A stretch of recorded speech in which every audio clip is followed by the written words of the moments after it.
Hi, I'm Dr. Marcello Sbrocca, and in this video I'm going to be talking about mouthpiece pitch on the saxophone.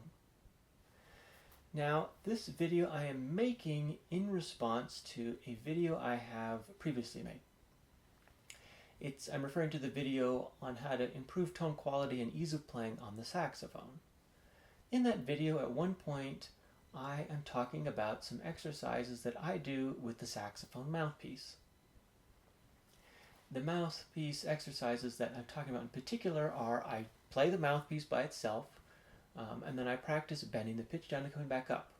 Then the next one is where I play the mouthpiece stably, and I go down a scale, and I come back up. The point of that exercise is to practice flexibility, stability, and ease of playing with the mouthpiece. That's the point of it. Now, at one point in that exercise, I mentioned how on the alto I'm playing a C with the mouthpiece. Now, I realize that is not the manufactured pitch for an alto mouthpiece, and in fact, alto mouthpieces are made to a concert A, but that's the pitch that I play in that video. Funny thing is actually when I made other takes of that video, I don't even talk about the mouthpiece pitch. I just talk about playing the mouthpiece at whatever pitch you want, bending it down and bringing it back up, and then playing a scale with it. In reality, I don't care that much about mouthpiece pitch, and that's what this video is about. But I had enough comments about people saying how, no, this is what the mouthpiece pitch is supposed to be for an alto mouthpiece, and I understand that. Maybe what I said was misleading, so sorry about that. But it also gave me a very good idea for another video on mouthpiece pitch. So first off, are mouthpieces made to a particular pitch? And the answer is yes, and they have to be. An alto is A, soprano is C, and I forgot baritone and tenor. You can look them up pretty easily. However, just because they're manufactured that way, and they have to be, otherwise they wouldn't work with saxophones consistently, even though of course there's going to be inconsistencies. If I play with this mouthpiece or that mouthpiece, I may have to push my mouthpiece in a little bit or pull it out a little bit. But then you could also argue, well, is that the mouthpiece or is that you, the player? And that's where we start to get into some of the problems of why, or some of the reasons why I believe mouthpiece pitch is not so important. But it is true that mouthpieces are, for the most part, manufactured to a certain way, otherwise they wouldn't work with your saxophone, of course. So my first reason why I don't care so much about mouthpiece pitch is because there are many variables to playing the saxophone. So many variables to playing the saxophone, and that's just the saxophone. That's not even talking about music. This is just about playing the saxophone. That you have to focus on certain important things. You can't focus on everything. If you try to focus on everything all at once, you'll drive yourself crazy. Or more realistically, you just can't focus on that many things. You have to focus on what's important, and you have to let all of those secondary details fall into place. Now, sometimes we spend some time working on this little detail or that little detail, and then we try to put it together and so on. But at the end of the day, in my opinion, you focus on that final product, which is, are you playing well? Now, if you're not playing well, you could check all sorts of things and see if it helps you. And one of them could be mouthpiece pitch. However, as much as I want to say that, if you're having difficulties playing, you should aim for this or that pitch, and that might be beneficial, in my experience, the pitch is it just changes too much. And personally, when I am just playing the mouthpiece, I don't rest on an A, on alto for example. I rest much higher, like a C, which is quite high. I understand that's 3 half steps higher than what the mouthpiece is designed to play. And I could, examine that and be like, oh, maybe that's an issue, but I have another, but I'm happy with my playing. I think I play well. Now, you may disagree with me, and that's your opinion. But it's like I'm doing something that's working, and if I play, I play more open with my mouthpiece and I'm playing in A, and we'll talk about why that is already problematic, I find that it doesn't sound how I want it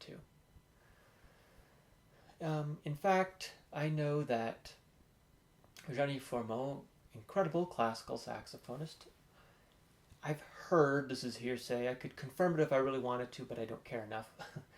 But I've heard he plays a resting pitch of a B on an alto mouthpiece, which is an entire step higher. Logically you'd say, well, that's wrong, but he plays well. That's enough. If you play well, nobody cares how you got there. An example I like to use with the mouthpiece pitch is that it's a secondary element. And consequently, it's like... Sorry, that's not the example. The example is breathing, but I'm saying that a mouthpiece pitch is a secondary element. It's one of those smaller elements that lead to that make a part of a bigger picture, which is playing well. The comparison I make with mouthpiece pitch to saxophone playing is like your diaphragm when you breathe. I've been told that you don't have direct control over your diaphragm when you breathe. But does that matter? No. What matters when you breathe is that you're able to breathe. It doesn't matter how you get there, as long as you're not hurting the rest of your body or something, doing damage. It's just, can you breathe? Can you breathe well? Does it matter exactly how you control your diaphragm? No, it doesn't. And that's how I feel about mouthpiece pitch.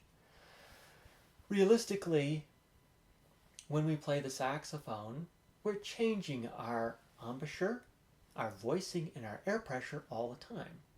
Some people might argue that you should only be changing it a little bit, which I am partial to that idea, actually. In my experience, the less I change, the better I play.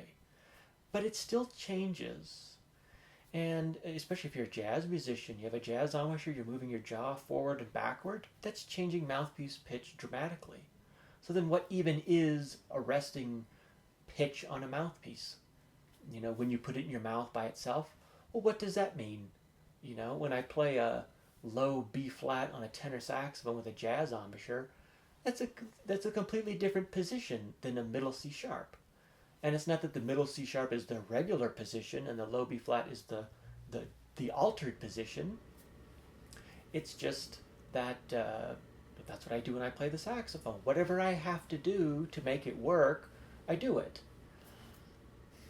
Another issue I have with mouthpiece pitch is that when you're playing the saxophone, there's no way to prove that you're stably playing the same pitch. You can't put a tuner inside of your saxophone and test the pitch. Even if you told me I'm going to be playing, or I play the mouthpiece and I consistently hit a certain pitch, which might work for you, and it might be beneficial to you to hit a certain pitch habitually, but it's like, you could argue that, well, I play an A habitually on alto, and then, I'm going to test that by playing the saxophone, and randomly in the middle, I'm going to continue holding that embouchure position and voicing position and use the same amount of air pressure, and I'm going to take the mouthpiece off, and I'm going to play against a tuner, and it's going to be an A, which would be a ridiculous thing to do in the first place, but I don't think that would work.